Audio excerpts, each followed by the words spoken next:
ഭൂമി കുലുങ്ങി വിറച്ചപ്പോൾ കെട്ടിടങ്ങൾക്കടിയിൽ പെട്ടുപോയ തുർക്കി ജനതയ്ക്ക് സ്വന്തം ജീവൻ പണയം വെച്ച് സഹായമെത്തിച്ചത് ഇന്ത്യയാണ്. ഓപ്പറേഷൻ ദോസ്ത് ഓർമ്മയുണ്ടാകുമല്ലോ.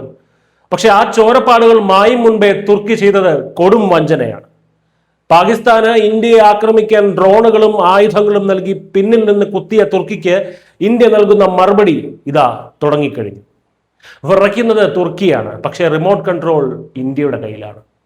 തുർക്കിയുടെ നെഞ്ചിരിപ്പ് കൂട്ടുന്ന വാർത്തകളാണ് ഇപ്പോൾ പുറത്തു വരുന്നത്. ഇന്ത്യയുടെ സംയുക്ത സേനാ മേധാവി chief of defence staff general Anil Chauhan ഇപ്പോൾ എവിടെയാണെന്നറിയാമോ?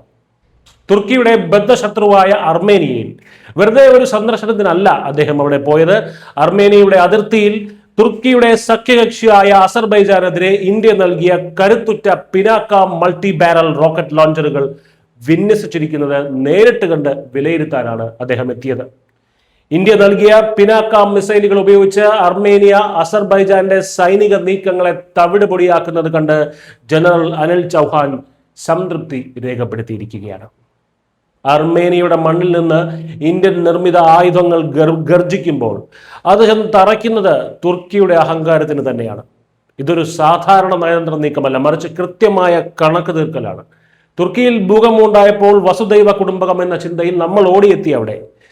നമ്മളാണ് അവിടെ ആദ്യം എത്തിയത്. പക്ഷെ തുർക്കി എന്ന രാജ്യം തിരിച്ചു നൽകിയത് നമുക്ക് കൊടും ചതിയുടെ കഥ.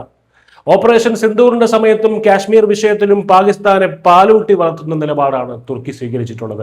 കുറെ നാൾ പാകിസ്ഥാനെ നമുക്കറിയാം, കുറെ നാൾ പാകിസ്ഥാന് ചൈനയായിരുന്നു തന്ത, ഇപ്പോൾ അമേരിക്കയാണ് പുതിയ തന്ത. അങ്ങനെ പുതിയ തന്തയായ അമേരിക്കയും കൂട്ടി പാകിസ്ഥാൻ അവരുടെ ഒറിജിനൽ തന്തയായ ഇന്ത്യക്കിട്ട് പണിയാൻ നോക്കുമ്പോഴാണ് തുർക്കിയാണ് പാകിസ്ഥാന്റെ പുതിയ ചിറ്റപ്പൻ എന്ന് നമുക്ക് മനസ്സിലാകുന്നത്. അമേരിക്കയെ കൂട്ടുപിടിച്ച് ഇന്ത്യക്കെതിരെ ഗൂഢാലോചന നടത്തുന്ന പാകിസ്ഥാന് എല്ലാ ഒത്താശയും നൽകുന്നത് തുർക്കിയാണ്. ഓപ്പറേഷൻ സിന്ദൂറിൽ ഇന്ത്യയെ അടിക്കാൻ പാകിസ്ഥാന് ഡ്രോണുകൾ നൽകി സഹായിച്ചത് പോട്ടെന്ന് വെച്ചാലും നവംബറിൽ ഡൽഹിയിലുണ്ടായ സ്ഫോടനത്തിന്റെ വേരുകൾ അന്വേഷിച്ച് പോയപ്പോൾ അത് ചെന്ന് നിൽക്കുന്നത് തുർക്കിയിലാണെന്ന് സത്യം നമുക്ക് പൊറുക്കാനാകുമോ? ഇത്രയൊക്കെ ദ്രോഹം ചെയ്തിട്ടും ഇന്ത്യ മിണ്ടാതിരിക്കുമെന്നവർ കരുതി. എന്നാൽ ഇന്ത്യ പഴയ ഇന്ത്യ അല്ല എന്ന് എർദോഗാനും കൂട്ടരും വൈകിയാണ് തിരിച്ചറിയുന്നതെന്ന് മാത്രം.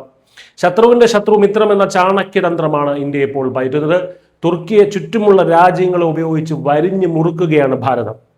ഒന്നാമതായി പ്രധാനമന്ത്രി നരേന്ദ്രമോദി തുർക്കിയുടെ അയൽ രാജ്യമായ സൈപ്രസുമായി നടത്തിയ നയതന്ത്ര നീക്കങ്ങളെല്ലാം തന്നെ വലിയ വാർത്തയായിട്ടുള്ളതായിരുന്നു. സൈപ്രസിന് ബ്രഹ്മോസ് ഉൾപ്പെടെയുള്ള സഹായങ്ങൾ നൽകാനുള്ള ഇന്ത്യയുടെ നീക്കം തുർക്കിയുടെ ഉറക്കം കെടുത്തിയിരുന്നു. രണ്ടാമതായി ഗ്രീസുമായി ചേർന്ന് മെഡിറ്ററേനിയൻ കടലിൽ ഇന്ത്യൻ നാവികസേന നടത്തിയ അഭ്യാസ പ്രകടനങ്ങൾ. ഇതോടെ തുർക്കിയുടെ അപ്പുറവും ഇപ്പുറവും ഇന്ത്യ വളഞ്ഞു കഴിഞ്ഞു.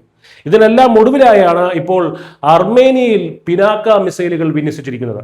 ഇന്ത്യ നൽകിയ പിനാക്ക മിസൈലുകൾ തുർക്കിയുടെ അഭിമാനമായ ബൈരക്തർ ഡ്രോണുകളെ വരെ വീഴ്ത്താൻ കെൽപ്പുള്ള ഇന്ത്യയുടെ ആകാശ് മിസൈൽ ഡിഫൻസ് സിസ്റ്റവും 90 കിലോമീറ്ററിലധികം പ്രഹരശേഷിയുള്ള പിനാക്ക റോക്കറ്റുകളും ഇപ്പോൾ തുർക്കിയുടെ അതിർത്തിയിൽ തയ്യാറായി നിൽക്കുകയാണ്. പാകിസ്ഥാനും തുർക്കിയും ചേർന്ന് അസർബൈജാന് നൽകിയ ആയുധങ്ങൾ ഇന്ത്യൻ ആയുധങ്ങൾക്ക് മുന്നിൽ പിടിച്ചു നിൽക്കാനാവാതെ തകരുന്ന കാഴ്ചയാണ് ഇപ്പോൾ കാണുന്നത്.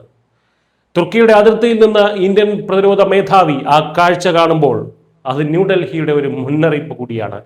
പിന്നിൽ നിന്ന് കുത്താൻ വന്നാൽ നിങ്ങളുടെ കൺമുന്നിൽ വന്ന് നിന്ന് കുത്തിന് പിടിക്കാൻ ഇന്ത്യക്ക് മടിയില്ല എന്ന സന്ദേശം.